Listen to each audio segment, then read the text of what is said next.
There is a Reds rumor on the hot stove that is actually plausible. What the rumor is and how it can happen and why it might be the next big thing Nick Krall has up his sleeve will be the topic of today's Locked On Reds. You are Locked On Reds, your daily Cincinnati Reds podcast, part of the Locked On Podcast Network, your team every day. You are Locked On Reds with myself, Jeff Carr, and my co-host Stephen Offenbaker is out today. He'll be back tomorrow, so it's just you and me talking about the Cincinnati Reds. I'm a lifelong fan and really an addict of this team, and I've turned an addiction into information for you as Locked On Reds is part of the Locked On Podcast Network. We are your team every day, and we're free and available on all platforms, so we thank you for making us your first listen. Coming up on today's podcast, rumors. We have rumors. And yes, I know we're not talking about free agents. We're not talking about the budget. That's something that Steve and I will talk about tomorrow. We're talking about trade rumors for your Cincinnati Reds and plausible ones at that. Very exciting stuff going on here because this is the kind of thing that is going to take Nick Krall's performance that Steve and I love so much from last season and elevate it to the next level. I love what I'm hearing here, and let's talk about that because the Reds are looking to trade an infield prospect for an outfield prospect of similar upside. This is the next step for Nick Krall to run this team like a winning organization. This comes from Ken Rosenthal. Rosenthal has a piece in The Athletic that he regularly updates. It's things that he's hearing from the winter meetings, things that he's hearing from other general managers and things like that throughout the offseason. Ken Rosenthal is a big driver of what the hot stove is in 2022. He had this to say, and this was specifically about the Reds. He said, one rival official says the Reds are aggressively pursuing trades. Love it. In which they work off their surplus of shortstop prospects to acquire outfielders with similar upside. Even if none of those deals come to fruition, the Reds' stable of young infielders, bolstered by the additions of Noelvi Marte and Edwin Arroyo in the Luis Castillo trade, gives the team numerous options going forward. Let that sink in. I just love that. The Reds have options. They have trade options. And this is part of the plan, part of Nick Krall's plan to turn the Reds into a winning organization year in and year out that we didn't necessarily dive into on last Friday's episode. There were lots of people that were confused. They're just like, so the plan is literally to just draft and develop and do nothing else. No! Trading is part of the plan because you have to reposition certain assets. When you look at a prospect that is a shortstop type dude, yes, he is athletic and that makes him a shortstop. But as we have mentioned before, you can move those guys around and try them in different positions, but that is a gamble. So the Reds may look to take a different gamble in swapping them for a bona fide outfield player, somebody who's been in the outfield for their entire life as a ball player. I would love to think that that is Nick Krall's next move. There's lots that is going into this because you might just be thinking, well, this is just smoke. This is Ken Rosenthal talking to somebody else about the Reds. This isn't that. But Bobby Nightingale actually alluded to something like this a few days before Ken Rosenthal came out with his note. And Bobby's article included this Krall quote. Nick Krall said this: "We can make trades. Making a trade doesn't mean you have to just trade a big prospect for a veteran player. You can make prospect trades. You can make trades for lower cost, more controllable players in the big leagues." I think there are a lot of those conversations going on, and that is the end of Nick Krall's quote there. There were a couple of great quotes in that article from Bobby in the Enquirer. It's a very worthwhile read because it's interesting to note that the Reds, even at the winter meetings, were talking about swapping some prospects. They have 19,000 shortstop prospects. We've talked about this before, and not everybody can play shortstop. You can only really have one shortstop. I mean, you could probably try to stack 8 infielders right there where your shortstop's supposed to be, but I don't know who's going to catch a pitch, and I don't know who's going to field a grounder at first, and all that great stuff. So obviously, they're going to have to move. With that, Nick Krall understands that he has value that he can change into value for the outfield. The outfield is very weak right now, and really when you look at the future prospects of the outfield, you hope you can move. Steve always talks about moving Matt McClain to center field. You hope that works out. Jose Barrero played some time in the outfield. Don't know if that's really going to be a thing. You don't have those guys. And as much as I love the F troop of TJ Friedel, Stuart Fairchild, and Jake Fraley, the Reds can get better there. And they could do that by making a savvy trade. This is why I say Nick Krall has an opportunity to elevate his performance and jump the Reds into the type of trajectory of a Cardinals or a Guardians. This is something that those teams do. They make trades. Not every single one of their players, and we talked about those teams in last week's episode because someone asked, they said, okay, who does this whole draft, develop, and win thing? Does that work for people? Yes, it does. And the Astros did this too. Many of their key contributors were guys that they traded for who were either about to get called up or had just been called up and maybe got like their feet wet a little bit in the major leagues. I mean, you look at the teams that the biggest example that I can think of is Adam Wainwright. Adam Wainwright was not drafted by the St. Louis Cardinals, but he has been their most valuable pitcher. I think you can argue he was more valuable than Chris Carpenter ever was for that team over the last 20 years. He was traded for, he was drafted by the Atlanta Braves, and he was part of a deal where they made a swap for him right before he was ready to get called up. You look at a couple of other different guys that were swapped in, big league type deals. The Guardians roster is full of them, where it was guys who had just barely started their major league career, and the Guardians traded a prominent prospect for that guy and then turned their team into a playoff team last year with the lowest budget of any payroll, or lowest payroll of any playoff team last season. This is how you elevate the draft and develop strategy. We keep hearing draft and develop from the Reds because I believe that is a more palatable way to say rebuild. Part of rebuilding, though, is also trading. And this is where we are hearing these rumors. It is encouraging to hear these rumors. And like Nick Krall said, it was from Nick Krall's mouth. He says, I think there are a lot of those conversations going on. We've heard rumors before about, the Mets called the Reds about Alexis Diaz, or, there are different rumors here or there. And Nick Krall will always say, not really. I mean, there's nothing there. There's no fruition. He's not saying that. He's saying that there are conversations going on. And it's probably not something that's going to happen today. It's probably not going to happen tomorrow. But at some point this offseason, the Reds are going to make a trade. And this is what they're looking to trade one of their infield prospects, most likely somebody who's listed as a shortstop, for an outfield prospect of similar upside. And that is exciting because this is the next step for Nick Krall to run this team like a winning organization. So what would a trade target really fitting this bill look like? Who would the Reds look to add? I've got a couple of suggestions, starting with somebody from the White Sox, and that's coming up here next. But first, today's episode is brought to you in part by BetOnline. Carlos Correa is still out there on the free agent market, and BetOnline has some odds for him because, the Giants, they were supposed to sign Aaron Judge. At least everyone thought that. In fact, BetOnline for a moment had them with better odds to sign Aaron Judge than the Yankees, but that's why it's a gamble. The Giants are currently favored, according to BetOnline, to land Carlos Correa now. Do you think that's going to happen? I don't know. BetOnline has all the information to help you out with that. They actually have the Twins right behind them. So they have the Giants odds at plus 110. They have the Twins odds at plus 120. Reports are the Twins really do want to bring him back. But if you want the latest player developments, team matchups, news, podcasts, and in-depth articles, and analysis on every game that you can find, you've got to go to betonline.net.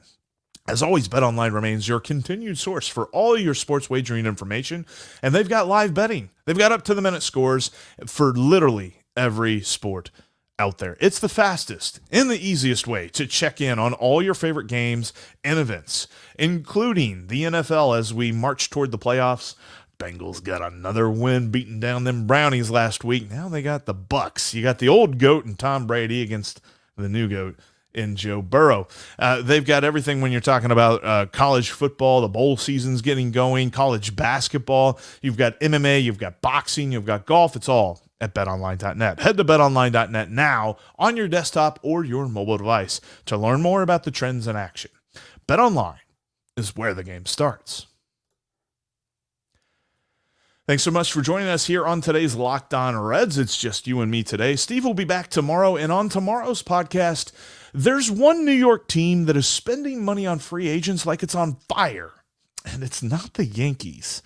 What the spending spree and enormous payroll of the New York Mets means for the Reds and for the rest of baseball will be what Steve and I talk about on tomorrow's podcast. But today, we're talking about the exciting rumors, the rumors that the Reds are looking to make a deal. They understand they have too many shortstop prospects. They have too many infield prospects. And rather than gamble on moving a guy from a position that he has played for most of his life to a completely new position like they did with Nick Senzel, they're trying not to do that again.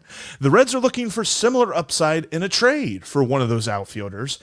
But I will say this, I'll add this, depending on who they trade from their team, they need someone with similar major league readiness. That's not something that was included in Ken Rosenthal's report, but I think it should be implied. And I think that Nick Krall understands it. Nick Krall has shown that he understands the position that the Reds are in. I don't think that they're going to turn around and trade Ellie De La Cruz for some 18-year-old who's not going to be up for 6 years. That's not going to happen. I think that the Reds understand, and hopefully they don't. I'll get to this in a minute. Hopefully they don't trade Ellie De La Cruz, but if they were, it would be for a guy with similar talent, similar hype, and similar timeline to be a major league player. And I'm looking at a couple of different guys. This is where I've got a few ideas. I got 3 different outfielders that I've kind of come up with. This is a quick look. We'll definitely have more in-depth conversations looking at some guys, some possibilities, especially with the Diamondbacks, because Ken Rosenthal singled them out specifically as a team that is looking to get rid of a glut of outfielders. It would seem like the Reds are natural trade partners with the Diamondbacks in this regard, because the Diamondbacks could use some infielders, but the Diamondbacks have also said they're looking for established major league players. The Reds don't really have any of those to offer them for some of their outfield prospects, so the natural partnership between the Reds and Diamondbacks may not actually be there. So I don't have any Diamondbacks on my list for today. I've got 3 outfielders, and I'm starting with Oscar Colas, a right fielder in the White Sox organization. I believe I pronounced that. It was Colas or something like that. But Baseball America says that he could contend for the White Sox starting right field job this year out of camp, and has the kind of well-rounded hitting approach that will bring good numbers all the way around. Not just power numbers, not just contact numbers, all of the numbers. He's got a good approach at the plate. He also has a great arm, but he has below average speed, which will kind of disqualify him from being a center fielder. He would be more of a right fielder. But he has the kind of bat that the Reds would be looking for. The only thing with that is he needs to learn to lay off the low and away stuff. And I know that you all just got flashbacks to Aristides Aquino trying to swing at every single low and away pitch that has ever been thrown at him. But this is not the same thing, because yes, he has trouble with the low and away pitch, but it has only elevated his strikeout percentage to 20%. My man Aquino had a way higher strikeout percentage than that. So I think that, yes, it is something he needs to work on, but it's not something that makes me think, oh gosh, here we go. It's Aquino all over again. But Oscar Colas from the White Sox, a possible right field option that the Reds could trade for. Another guy that the Reds should look for in these, swapping an infielder for an outfielder type moves is a guy that the Orioles have named Colton Cowser. Now, Colton Cowser has a great bat, though it's just unclear as to what his strength is in his approach at the plate. He's kind of a jack of all trades, but a master of none right now. So I think that that's probably something that comes through maybe a little bit more honing in AAA, though I don't think it's going to take quite a lot because he really rocketed up through the Orioles organization after being drafted. He's got good athleticism and can play center field, but Baseball America notes that he could be more suited for one of the corner outfield positions. The thing that really has me excited about Colton Cowser is through the minor leagues last season. Like I said, he moved up through the Orioles organization pretty quick, and he did so because his on-base percentage was over 400 for the entire year. Yes, on-base percentage over 400 for an entire year. Getting Joseph Daniel Votto vibes right there. He also had 18 steals, not necessarily Joseph Daniel Votto vibes on the steals, but he had 18 steals last year as well. So when he gets on, he is a threat to move. And I love that. With the Reds have talked about their prioritizing speed with the way that they're rebuilding their roster. Colton Cowser could fit in very nicely with that. And he's a guy that, you know, he may be hard to get, though. I have him on the list, but I haven't really looked that hard. I haven't gone to baseballtradevalues.com or anything like that as to what a deal would look like, because the Orioles themselves already have a pretty loaded farm system with no real need for an infielder. So this could be a situation where they, like the Diamondbacks, are saying, all right, if we're going to trade you Colton Cowser, we need an established major league player.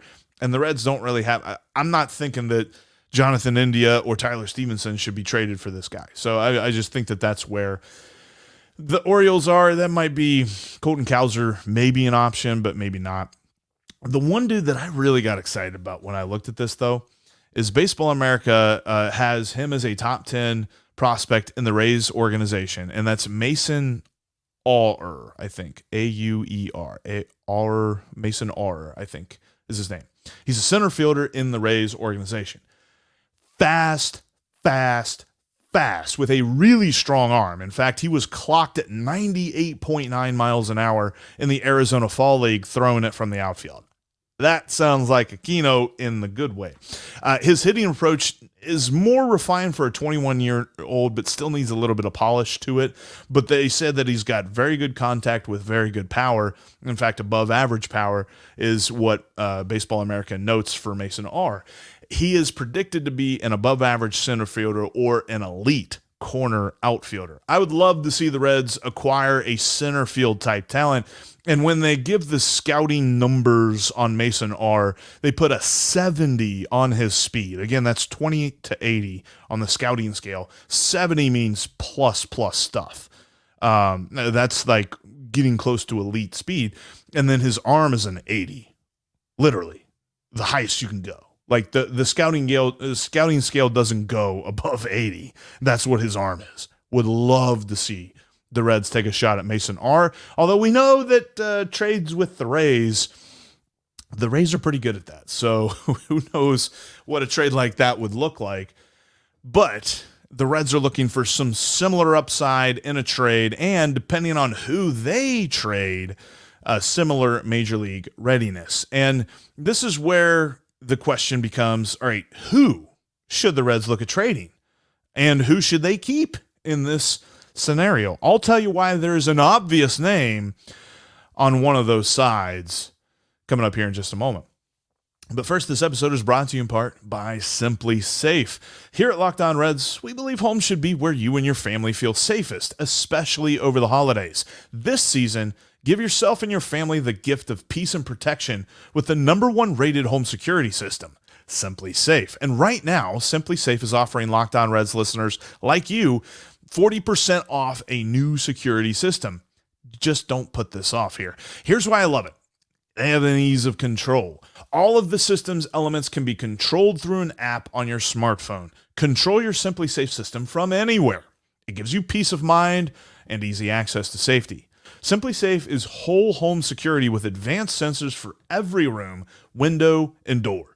They have HD security cameras for the inside and out, and they even have hazard sensors that detect fires, floods, and other threats to your home. Don't miss your chance to save big on my favorite security system, SimpliSafe. You can get 40% off any new system at simplisafe.com/lockedonmlb today. That's simplisafe.com/lockedonmlb. There's no safe like SimpliSafe.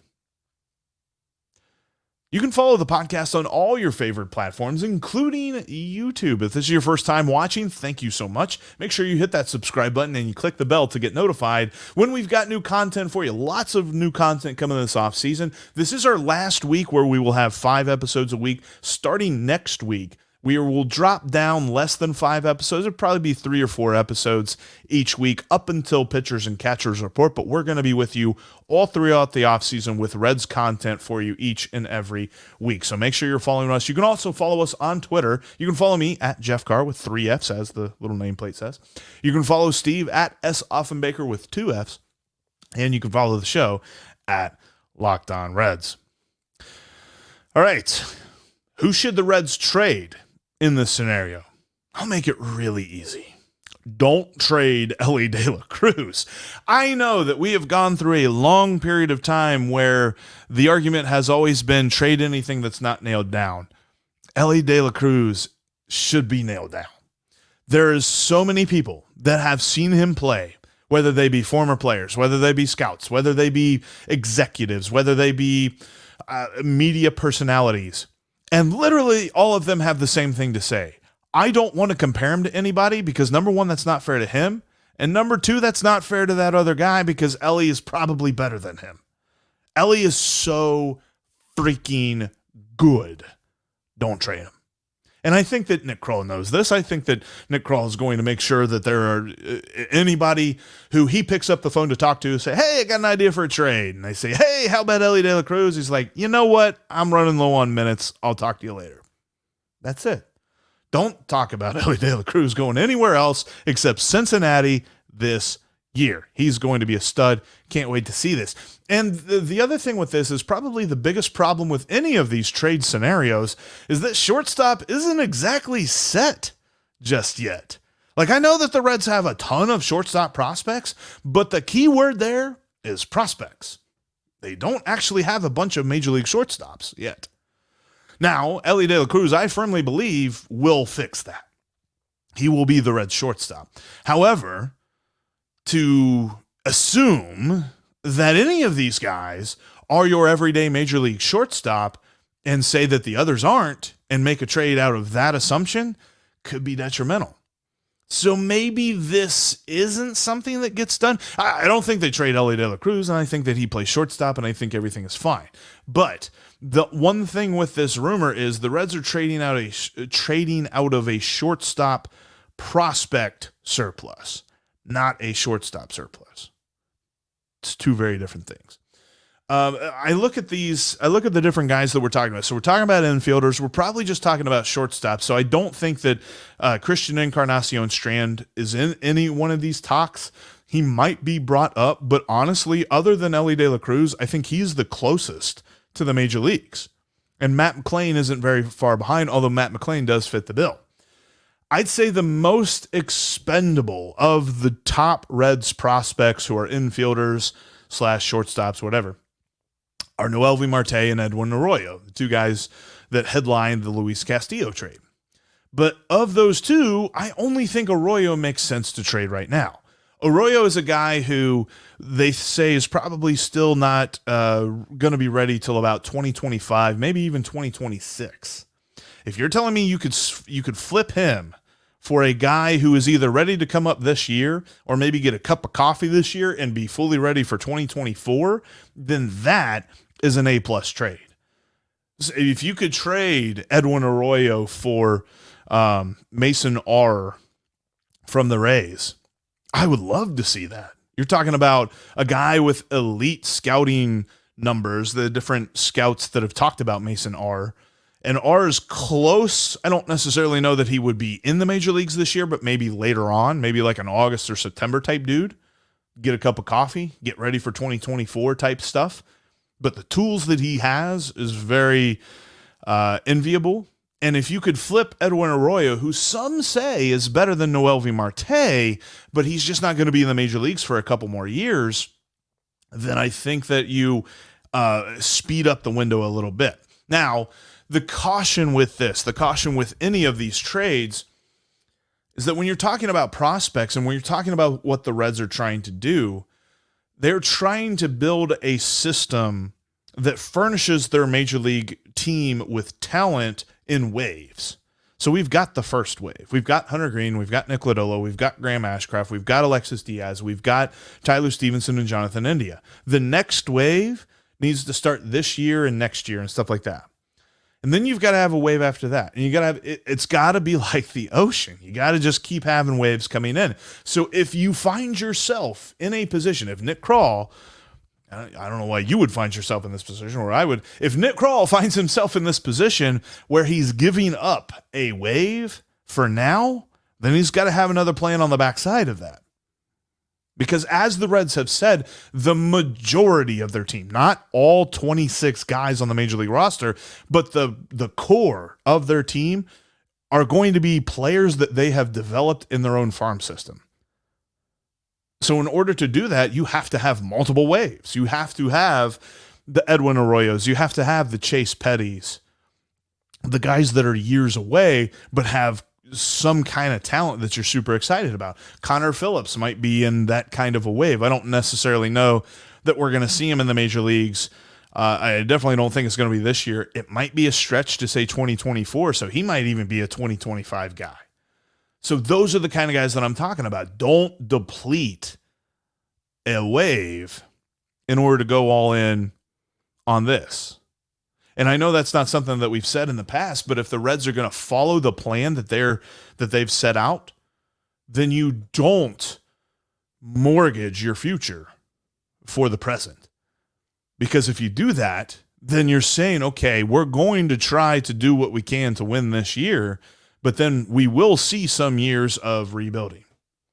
And we will see some years of leanness. The whole idea of this plan is to create sustainability so that there are no lean years. So in order to do that, they have to be very careful with this trade. So I would wonder, I think that as I look at this more and more, I might even be talking myself out of Arroyo being the guy that makes the most sense here. Maybe it's Noelvi Marte, because Noelvi Marte is kind of in between. Like he might be ready, he might be ready later on this year, or he might be a 2024 guy. If you could turn a 2024 guy into a 2023 guy, maybe like an Oscar Colas or something like that, then I think that that's a pretty good deal. But you got to be careful about messing up your plan here. And I think that Nick Krall is fully aware of this. But the whole idea with this rumor is that this is part of the plan. It's just we have to manage our expectations of what they look like. What the Reds are saying is they're not going to go out and make a trade for like a Paul Goldschmidt. Now, not that Paul Goldschmidt's available, but I'm saying like comparatively here. We're not talking about Noelvi Marte going in a deal to somebody for a 30-year-old, been up in the major leagues for 5 or 6 years player. This is going to be a guy that maybe he got a cup of coffee last year, maybe he debuted at some point last year, or maybe he didn't and he's supposed to debut this year. That's the guy that we're looking at. So when you see the names of these guys that have been advertised to you quite a bit at Reds Fest, and maybe one of them gets traded for a name that you don't know because he is a prospect and not a major leaguer, don't lose your mind initially, because it might actually be a pretty good deal. Because I love this rumor. This rumor is very indicative of how the Reds can take the next step and become a winning organization, because it's not all draft and development. It's based on draft and development with helps from trades, because you do have to marry the two. You can't shun one. You can't shun trades. You can't shun free agency. You have to have a little bit of that. So how does Nick Krall take a teardown and turn it into a build up? That is his next great test, because there is no more teardown. There's nothing left to tear down at this point. I mean, you could trade Joey Votto and Mike Moustakas. There's a really good chance you're not getting much for either one because of their contract situation and because of where they are in their careers. So how does Nick Krall start building the foundation, or they've got the foundation? How does Nick Krall start building up the walls and get the ceiling and all that and get the roof and all that? That's his next test. And the fact that these rumors are out there, it's a good sign that he understands what's coming next. That's going to wrap up this edition of the Lockdown Reds podcast. Coming up tomorrow, Steve and I will discuss the Mets spending spree how it affects the Reds, and what it means for baseball. Because it's very interesting to see a team with a payroll of over $350 million. Yeah. Thanks for making Locked On Reds your first listen. For your next listen, check out the Locked On Sports Today podcast. They've got the biggest stories of the day, plus instant reactions, big game recaps, and the take of the day. That's all on the Locked On Sports Today podcast, which is just like Locked On Reds. It's free and available everywhere you get your podcasts. Make sure you keep it tuned with us all offseason. You're subscribed. You've got the bell clicked on YouTube to get notified when we've got new content, because as the season rolls along, we're going to have all the rumors. We're going to have all the moves, and we're going to keep you up to date on your favorite team, because we are Locked On Reds every single day.